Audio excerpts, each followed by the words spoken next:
आज को प्राय 500 वर्ष पूर्वे से दिव्य धाम पुरी रे महाप्रभु श्री जगन्नाथ नंदीघोष रथ अटकी जाइतिला। आपण माने जानिछंती कि कहा पई अटकी जाइतिला? आज मु सही महाप्रभु श्री जगन्नाथ विषय रे ए वीडियो माध्यम रे कहबी। आपण माने वीडियोटी को शेष जाए देखंतु।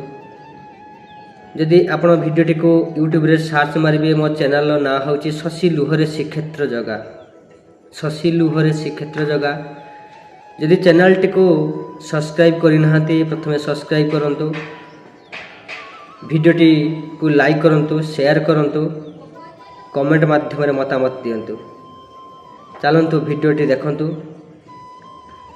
जय जगन्नाथ। 500 वर्ष पूर्वे से दिव्य धामर पुरी रे नंदीघोष रथ अटकी जाइथिला लक्ष लक्ष भक्त मेଳରେ।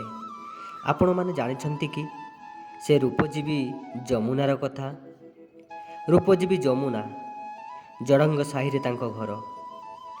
दिने ता मनरे जागृत हैला लोक माने पाप पक्षण पाई पुरी आसुचंती, अथच मु ए दिव्य धाम रे थाई लोक मानकु पापी करौछि। मो जीवन रे कोन मुक्ति नाही?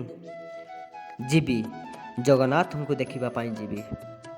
किंतु ये कौन मनरे सिना आशा रखिथिला, अरुण स्तंभ पाखरे पहुँची कि नाही पंडा माने घेरी गले। कहले तो भली अपवित्र पापिनी जदि श्रीमंदिर भितर को जीव, राजा शुणिले आम मुंड रखिबे तो तू चली जा। भक्त प्राण कांधी उठिला। एते दिनर आशा सबु थिला मौली गला। किंतु जगन्नाथ हेउचंती समर्पणर ठाकुर। एक कथा बुझिबाकू समय ही बाकी नथिला। जमुना फेरुथाए सेते बेलरे सही बाट देई जाउथांती बलराम महापात्र। क्षत्रिय युवक, रूप गुण बलबीज्ୟରେ परिपूर्ण। आसीथिला कालिया पाखकू। जमुना को देखिला परे आ कुआडे कालिया, सीधा ता पछे पछे। प्रेमरे उबुडुबु, चक्षु जुगଳରେ मिश्रण, भाव दियानिया। 22 पाहाच चढ़िबा पाई आसीथिबा पाद सीधा झाड़ंग साई को चलीगला। बेश्यालय को एते आकर्षण होईगला जे से घर को जीवा परिवर्ते से जमुना पाखरे रहिबा को इच्छा प्रकाश कला। एक कथा ए कान से कान होई सोमनाथ पात्रंक निकट रे पहुँचला, जे थिले बलराम पात्रंकर बापा। एपटरे बापा 80 वर्षर होइथांती। पुअर ए कारुकार्य शुणी कालिया को जवाब मागिले, रे कालिया सत कह, मो पुओटा कौन एमितिका कौन पाई होइगला? लोक अपवाद सही न पारे कालियाଙ୍କ बापा सीधा झाड़ंग साई को चली गले पुओ को खोजिबा पाई। हेले निराश होई फेरिले। बलिया एते नारी मायारे मजी जाइथिले जे निज बापांकु तांको जमीर चाकर कहिबाकू पछै नथिले। से दिन थिला आषाढ़ शुक्ल द्वितीय तिथि। जमुना कोलरे बलराम भाव दियानिया चली थाए। श्रृंगार रसरे दुई मन एक प्राण। ठीक यही समय बलिया कान पड़ा घंट मार्दन हुलहुलीर शब्द। पुरी बड़दाण्ड रे यही शब्द बलिया कर्णगत होइथिला।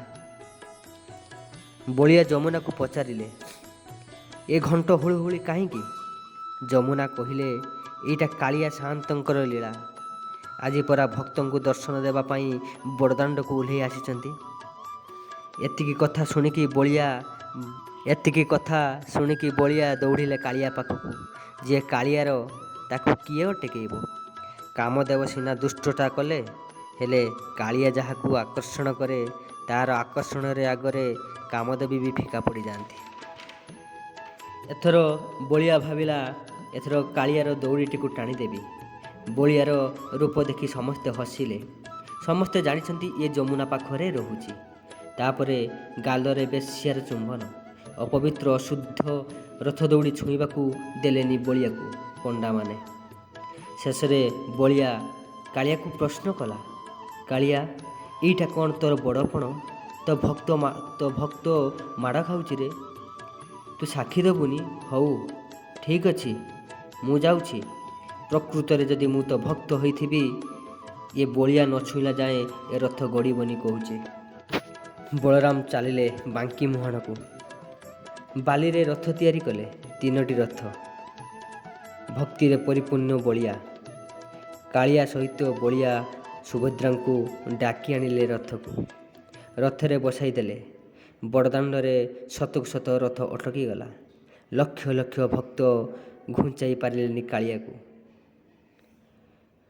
ଯାହାର ଇଚ୍ଛାରେ ସାରା ବିଶ୍ୱ ଚାଲେ, ତାକୁ ପୁଣି କିଏ ଚଲେଇବ? ହଁ, ଜଣେ ହିଁ ଚଲେଇ ପାରେ, ଜଣେ ହିଁ ଅଟକେଇ ପାରେ। ସେ କେବଳ ସେହି ତାଙ୍କ ଭକ୍ତଙ୍କୁ ଦେଇଛନ୍ତି। ଏଇଟା ବଳିଆ ପ୍ରମାଣ କରିଦେଇଥିଲେ।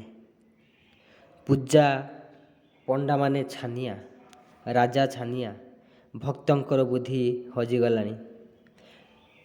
ଥରେ ପ୍ରଭୁ ପ୍ରତାପରୁଦ୍ର ଦେବଙ୍କୁ ସ୍ୱପ୍ନାଦେଶ ଦେଲେ, ବାଙ୍କି ମୁହାଣରେ ମୋ ଭକ୍ତ ବଳିଆ, ତା ବାଲି ରଥରେ ମୁଁ। ତାକୁ ଅପବିତ୍ର କରି ଘୋଡ଼ାଇ ଦେଲ ସିନା, ଯାଅ ତାକୁ ଡାକି ଆଣ। ସେ ଅପବିତ୍ର ଭକ୍ତର ହାତ ବାଜିଲେ ମୋ ରଥ ଗଡ଼ିବ। ରାଜା ପାଲିଙ୍କିରେ ବସେଇ ବଳିଆଙ୍କୁ ଅଣାଗଲା।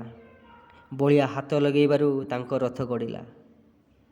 ଜୟ ଜଗନ୍ନାଥ କି ଜୟ। କିଏ କହିଲା ତାର କାନ ନାହିଁ? କାନ ନଥାଇ ଯିଏ ସାରା ବ୍ରହ୍ମାଣ୍ଡର କଥା ଶୁଣିପାରେ, ସିଏ ହେଉଛି ମୋ କାଳିଆ ସାଆନ୍ତ। ସର୍ବବ୍ୟାପୀ ଠାକୁର ସବୁଠି ଥାଏ। ଜୟ ଜଗନ୍ନାଥ।